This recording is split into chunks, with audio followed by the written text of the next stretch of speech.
Now, the Tanzanian government has launched a database for tea stakeholders that will help identify farmers and get important information relating to their activity so as to improve production of the cash crop in the country.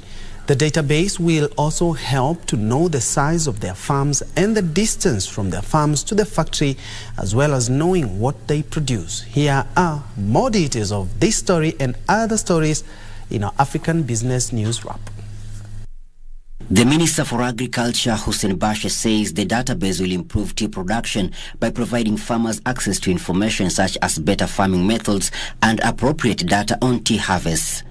The system will also help the government allocate and distribute subsidized agricultural inputs to farmers. Further, the government is implementing strategies to increase production by encouraging the revival of farms, encouraging the establishment of industries, strengthening the provision of extension services, as well as improving road infrastructure in tea-producing areas.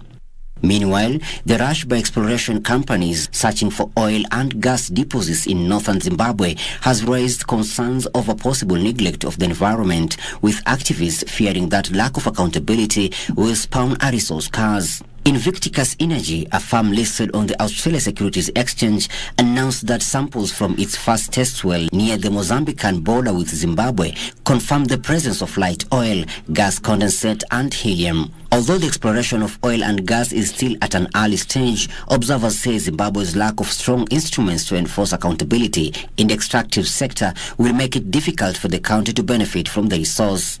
Finally, insurance companies and unit trust funds have emerged as big winners in Uganda tax proposals for the next financial year, even as firms providing digital services and VAT payers face high expenses. Under the new tax policy proposal submitted to Parliament, ZEB Re will enjoy withholding tax exemptions on reinsurance premiums collected from Ugandan insurers, withholding tax reliefs on investment incomes and in Uganda, and VAT exemption. The proposals are also scrapping a new income tax that had been introduced on unit trust funds. Interest earned from unit trust funds is currently exempt from income tax, but the new proposal provides 10 to 15% withholding tax on interest earned from funds held by members.